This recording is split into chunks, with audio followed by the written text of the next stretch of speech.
let's just talk.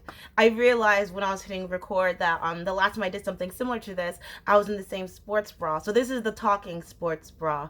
The irony in that title. So back in college, I took a film class and we went around the room and we said what we think our typecast is. You know, like everyone has a typecast in acting and whatever. And when they got to me, no one really said anything. Um, in my acting career, it's weird saying that out loud.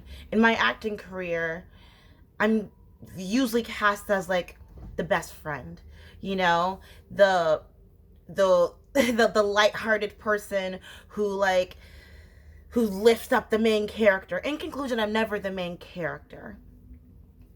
And that's upsetting and bothersome. And I'm recording right now. I'm recording right now. Can you hear me?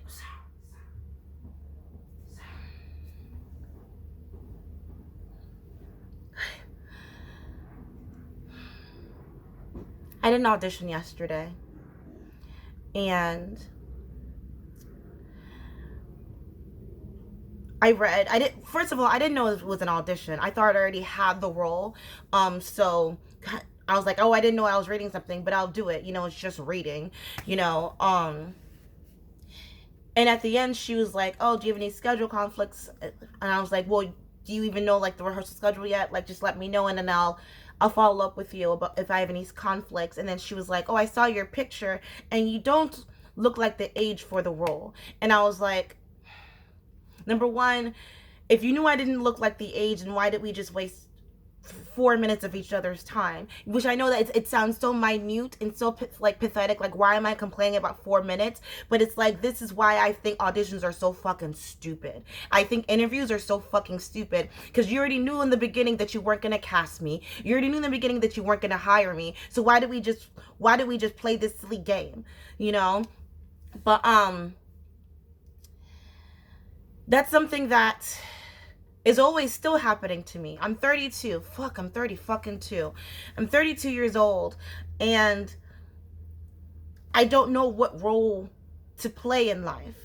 You know, because I don't look like I'm 30. I don't look like a teenager. I look like I'm in my 20s. So, like, when I audition for a role, like, I'm auditioning for these 20-year-old roles, I can't play a 40-year-old mother. I don't even look like I'm a mom, right?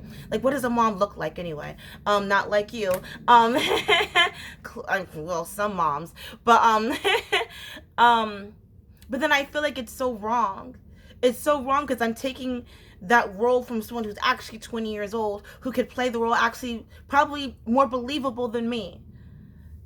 And I'm just not in the business of taking opportunities from other people.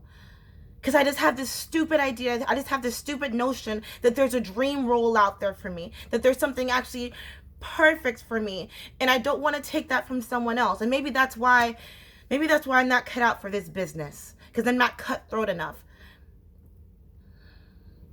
As a full-time job, I'm a bartender server. And if someone happens to take my table, I don't complain about it. I'm like, that's fine. Take it. Why do I need why do I need that $5? Why do I need that $10? You can have it. And like I said, maybe I'm just not cutthroat enough for the world. Because I just don't see the point. I don't see the point in taking things from other people. What role? I made a status and I said, what role do you think would be good for me? And a lot of men were like, oh, you'd be the good role of the wife. No, you'd be... A lot of men said, no, you'd make a good role as my wife. I'm like, well, you didn't get why did you assume I was talking about that in the first place? Secondly, I find that so ironic because something's been really, really irritating me. I was dating this guy, right? And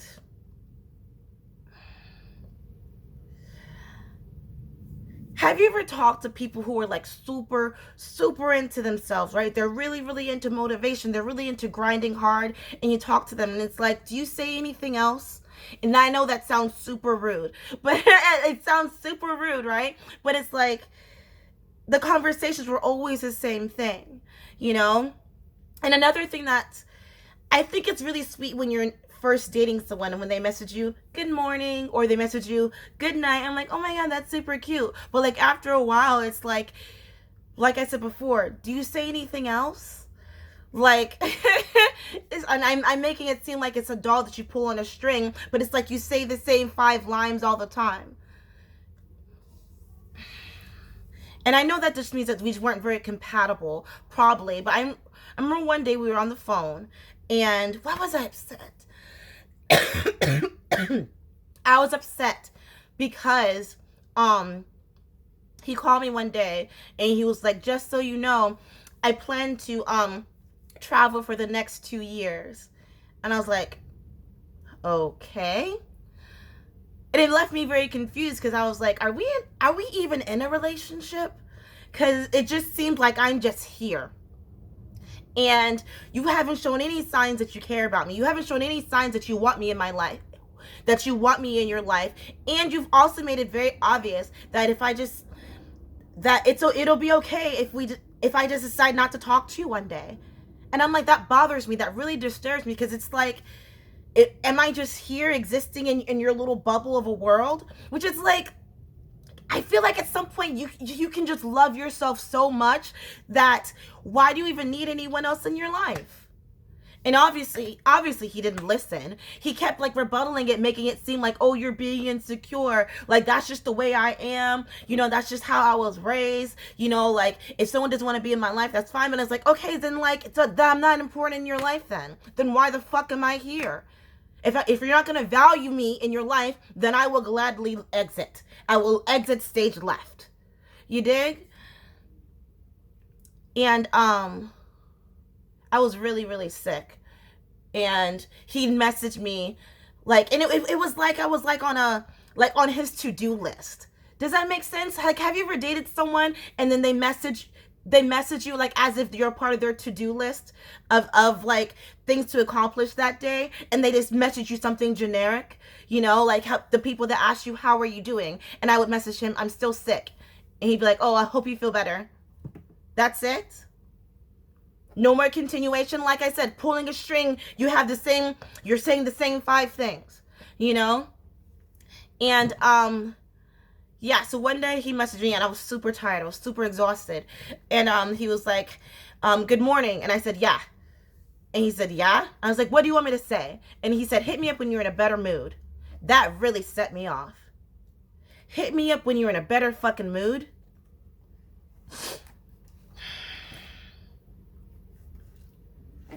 What is it like? What is it? Because I would love this. I would love this. What is it like to be so full of yourself? What is it like to be so focused on your goals that you say fuck other people's feelings? What is it like to not take any responsibility for how other people feel at all? To not want to take care of people at all? Oh, he did. He did take care of people. He would pay for his family members' rent, and he was broke. He was always constantly broke. I would send him money, and I'm like, maybe you shouldn't do that. If you find that you're eating peanut butter out of a jar, maybe you shouldn't be paying for your family member's shit. He's like, no, that's just the way I show people that I care. And I'm like, well, I'm fucking walking to work. Slide me some money. I'm the one giving you money. You know? Anyway. Sorry, that was a whole thing. In conclusion, not talking to him anymore. And I don't know why I find these men who neglect my feelings. And maybe it's my fault. Maybe it's my fault because I'm way too good at like doing whatever the man says. I'll do whatever you say. And that's not a good thing because it builds up resentment. And then I explode, and then they try to downplay my feelings like I'm crazy. And I'm like, no, like, you're not listening to me. Listen for a fucking second. And I always find these men who like tend to bully me. Like, they make me see like I'm retarded. And it's like, no, I know that I'm not very intelligent, but I think I know what I'm talking about when it comes to my feelings. And yeah, there's just this pattern of men who always tell me what to do. There's this pattern of men who always telling me how to feel or telling me how to dress, what to wear, how to talk to people. I always find these men who are doing that. And I'm like, it's okay. It's fine. I'm fine. I'll listen to you because wives submit to your husband, but you're not my fucking husband. And you're not acting like it. And if that's what a husband does, then I don't fucking want it. I will gladly take something else.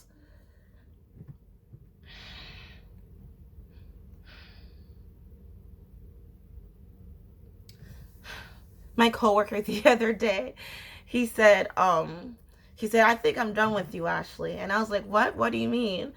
And he said, you're too emotionally unstable to talk to. And I was like, what? And he said, you're too emotionally unstable to talk to. And I was like, well, you didn't have to say it again. I heard you the first time. And maybe that's it. Maybe that's, I don't know how that, I don't know how that correlates where me finding men who bully me and tell me what to do and try to downplay my feelings and me being emotionally unstable. I know that I'm argumentative. I know that. But you're not always right. And I keep finding men who always think that they're always right. I keep finding men who always want to control me. But like I said, I comply. I comply until it's too much. I thought relationships were supposed to be a partnership. It doesn't feel like it. It doesn't feel like it at all. It feels like one person who is trying to control your world. And it's suffocating. And I don't, like I said, I don't want to participate in that. Because I let you do you. I let you do you. I'm always finding men who are trying to, like I said, control my career, control my wants, control my dreams, control what I want to do with my life, control what I fucking eat, control what I fucking wear. And it's like, God, is that what I'm supposed to do? Is that what marriage is? Because I don't like it, and I've never been married, but like I can tell right now that I'm not gonna like it.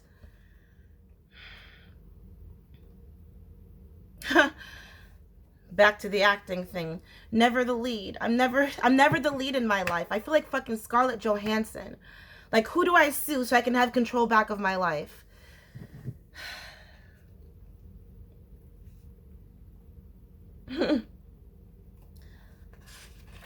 Apparently I'm a nihilist. Someone said that to me.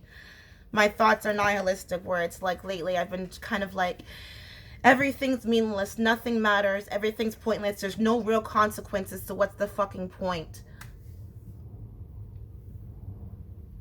I don't like that. I don't like that's what I've become. I'd like to change it. I'm trying to change it. I was listening to the Michael Malice and Lex Friedman conversation. I feel like my mannerism just turned into Lex Friedman. And he was saying how just write down a page.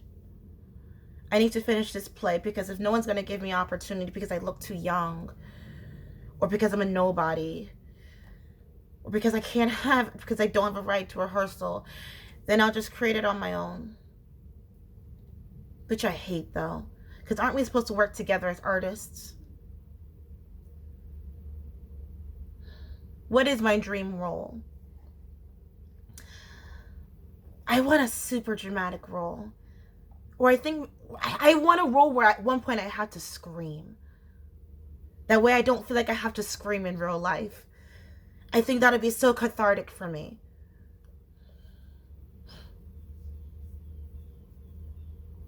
I want to dance again. I want to sing again. And that's so conflicting, isn't it? There's not a role out there like that, is there? I feel like I should say something like,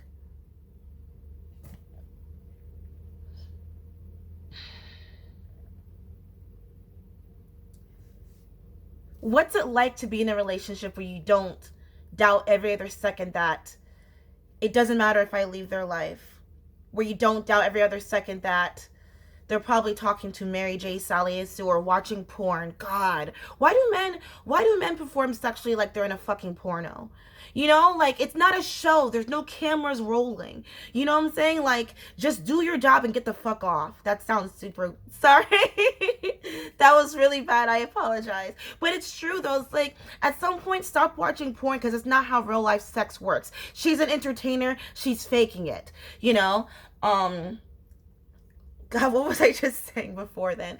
What's it like being in a relationship where you're not self-doubting that God, I hope I didn't say the wrong thing. God, I hope I didn't do the wrong thing. And God, I probably drank too much that night and he probably doesn't even like me anymore. He probably doesn't find me physically attractive anymore. He probably thinks I'm stupid. What's it like being in a relationship where you don't doubt yourself every other fucking second? And I know that you shouldn't go to him for affirmation or confirmation or whatever the fucking word I'm looking for, that everything is fine. He shouldn't say every other second that I like you. He shouldn't have to say that, but it's like you have to be secure of yourself before you get into a relationship. Yeah, cool, but can't. Ugh. Okay, I need to log off. I shouldn't be touching my face right now. I did a princess party the other day and I still have fucking glue on my fucking eyelid. God, I fucking hate wearing false lashes. How do you girls do that? How do you wear false lashes every day? That's God, it's heavy, and like I said, I still have glue on my eye, which I'm pretty sure that's not safe. But whatever, whatever. What a rant. I don't know. I don't know what I'm doing. Um, I'm sure this was not helpful or valuable to anyone. Um, like I said, I don't feel like the lead in my own life. Ciao. Happy New Year. God, what a year already, right? Huh.